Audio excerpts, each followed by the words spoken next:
ashama akkam jirtu yaa Oromoo bakka jirtan hundumtuu nagaan isin haa gahu jedha ani nagaa kooti warri nagaafatan baay'ee galatamaa isin jedha akkuma ilaaltan kanan dura akkuma beektan jechuu barbaaditanii ifama qubee afaan Oromoo ta'a jedhee qubeewwan kana asirratti kan mul'atan kana barreessee barsiisaa ture internet irratti akkuma beektan akkuma amma isin fuuldura jiru kana jechuudha. Namoonni baay'een na gaafatu maaliif kana godhuudhaaf yaalte yoo jedhani naan jedhan yoo kana jedhan immoo deebiin isaa gatii ani afaan koo jaaladhuudha afaan Oromoo gatii jaaladhuudhaaf gatii ani Oromoo ta'eef Oromoon akkuma sirna ittiin jiraatu ofii isaatii uummate hunda qubee ittiin ofii isaatii barreeffatus qabaachuu qaba kan jedhurraa yaadeetan jaalala ofii jaalala afaan ofii dabalatee jechuudha. Haa ta'u kanaan dura simee namoonni barreeffatanii barachaa jirtanis ni jirtu kan already barreessaa jirtanis ni jirtu natti fakkaata. Ani haay laay jedhee tawwaama isin garuu haa laa ma ra sa sha qa ba ta cha na nya a ka wa za ya da ja ga a cha pa sa fa pa ba va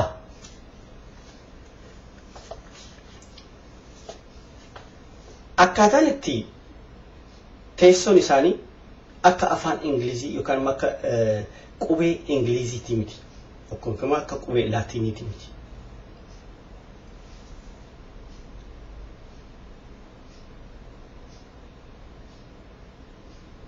Haa ta'u malee qubeewwan kun isaan 28 akka ta'an kanan duras himee jira. Isaan 28 suni kan afaan Ingiliziitiin kan consonant jedhaman consonantiidha jechuudha. Voyeliin isaanii immoo kan biraati asirratti isinii barreessaa gara fuula duraatti jechuudha. Isaan gara 12 ta'an kan dheeressan kan gabaabsan kan sagalee uuman kan sagalee kennan jechuudha. Isaan voyel dubbachiistuuwwan jechuudha afaan Oromootiin jiru. Kun hundumtuu walitti qabameetu irratti baay'ee hojjetamee kan hasga'e. Har'aoo Oromoon waggaa 27 booddee afaan isaa yoo dhabuudhaaf deeme yoo qubee itti barachaa jiru kana yoo dhabuudhaaf deeme yoo haalli keessa jiru kuni gara dhufne sanatti yoo nu deebisuuf gara mirga afaan keetii haasofuu hin qabne sanatti yoo nu deebisuuf yaale hoo akkam qoon.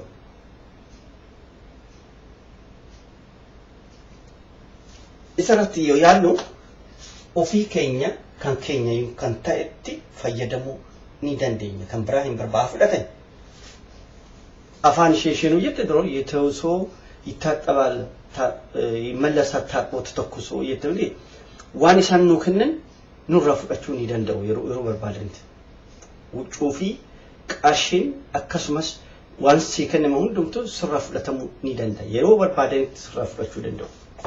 Gatii kana ta'eef waan kee kan ta'e waan ilma Oromoo tokkoon uumame tokko namni tokkollee sirraa fudhachuu hin danda'u.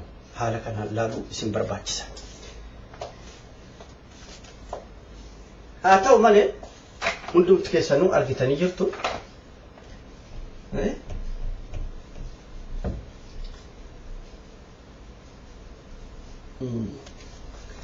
Irra ture amma balleessuu xinnoo nama dhibaa.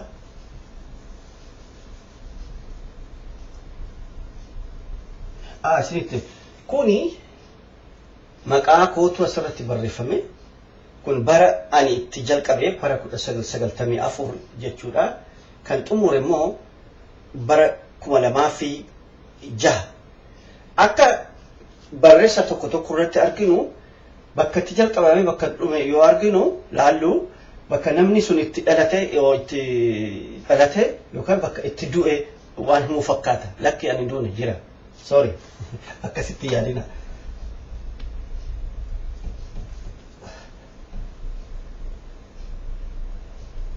Yaa na ajjeesuufis yaalanii turani garuu hin taaneef malee bara 2012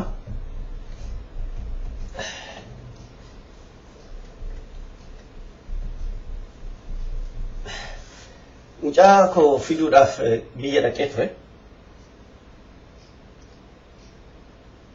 Awutoobisii gara mucaa koo jiraattu geessu fireenii isaa ciranii otoo magaalaa Finfinnee keessaa ba'aa jiru garagalle. Anaaf mucaa fi akka mucaa waa tokko hin taane garuu nama baay'eetu miidhame kan du'as jira. Kun hundumtuu anuma kan alaa dhufe sana miidhuudhaaf ajjeesuudhaaf jedhanii nama sana hunda fixuudhaaf murteessan.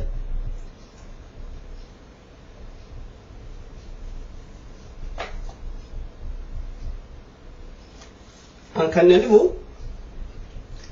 yoo adagaan tokko jiraatu yoo balaan tokko jiraatu poolisiin dhufeetu akkaataa adagaa sun itti dhalate bakka makiinaa sun itti kufe hangam lafarra fiige nama meeqatu akka miidhame akkamitti akka dhufe nama hundumaa dhaabee eega marammaree booddeedha.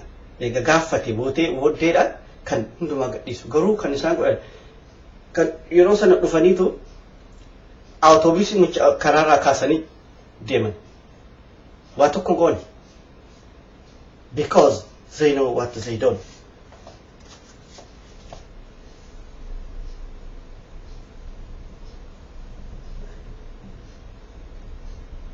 Eessatti kufee yoo naan jettanii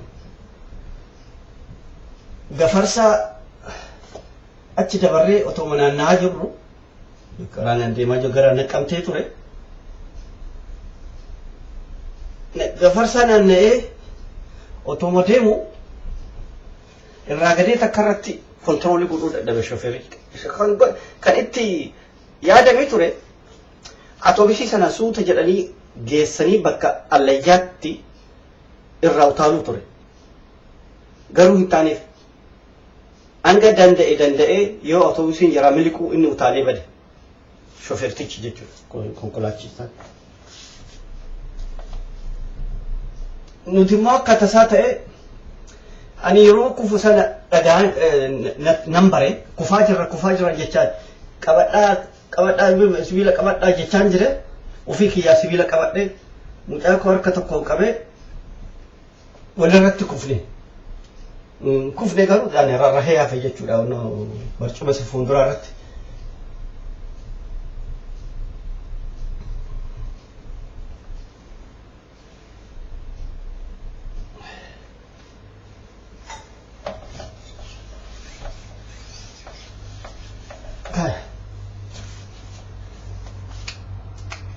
Amma haa ta'u seenaan kiyya haa ta'u garuu amma dubbachiistuuwwan kan jiran isinitti agarsiisuufan yaala. Wannan kun gadhiisuu dide wannoota irra ture irratti goge.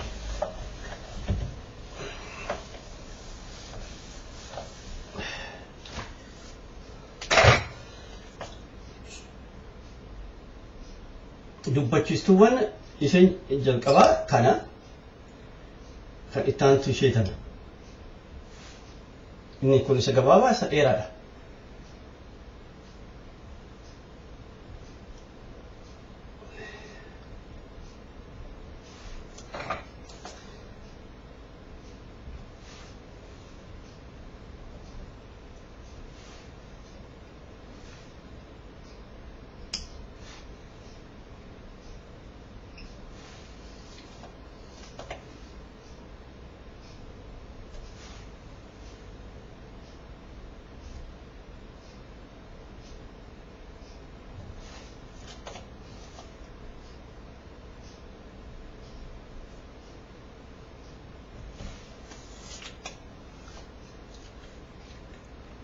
Fakkeenyaaf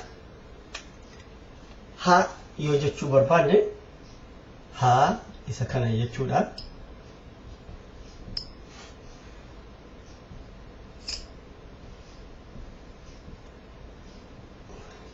Ishee jalqabaa kana fudhanne asirra yoo akkana godhuu barbaanne ishee jala kana fuune irra loon jechuudha. Easy. Huu jechuu yoo barbaanne immoo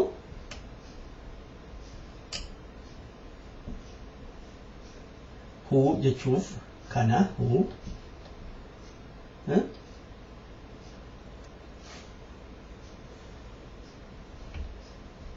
kana jechuudha. Bon. Yoo kun akka dheeratu godhuu barbaanne immoo kana simple. Kanaaf kanatti fayyadamne amma inni kuni isa kana fudhanna because hii jechuu yoo barbaanne jechuudha. Ammas kanatti deebina.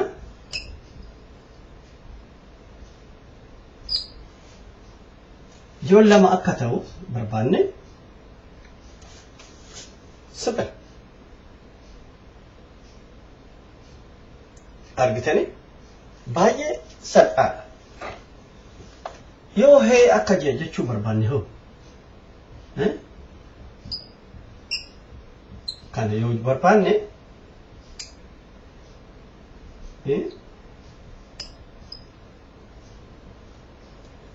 ka fudhanna ishee tana fuulee as goon jalatti jechuudha. Yoo lama akka ta'u barbaanne immoo ishee tana fuulee lamaan tana as goon jechuudha. Kun jechuun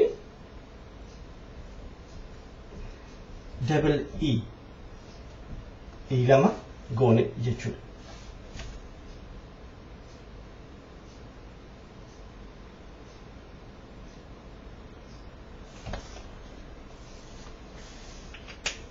Akkaataan itti barreeffamu, akkaataan itti dubbisnu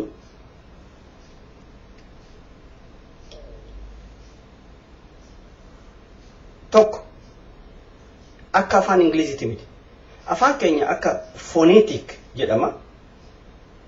Achirratti immoo kushti maaliif waan dubbatamu akkasumatti barreeffamuu ni danda'a jechuudha. Otoo waa tokko sagaleen isaa hin jijjiiramu yeroo barreessituuf yeroo dubbattu jechuudha. Garuu Ingiliziitti yoo dhaqxu baay'ee complicated ta'a. Xaxamaa ta'a. Kan barreessituu fi kan dhaggeeffattu tokko hin ta'u jechuudha. Kanaaf kanan baay'ee jaaladhu qubee kana. Isinis akka jaalattan abdii guddaa qaba.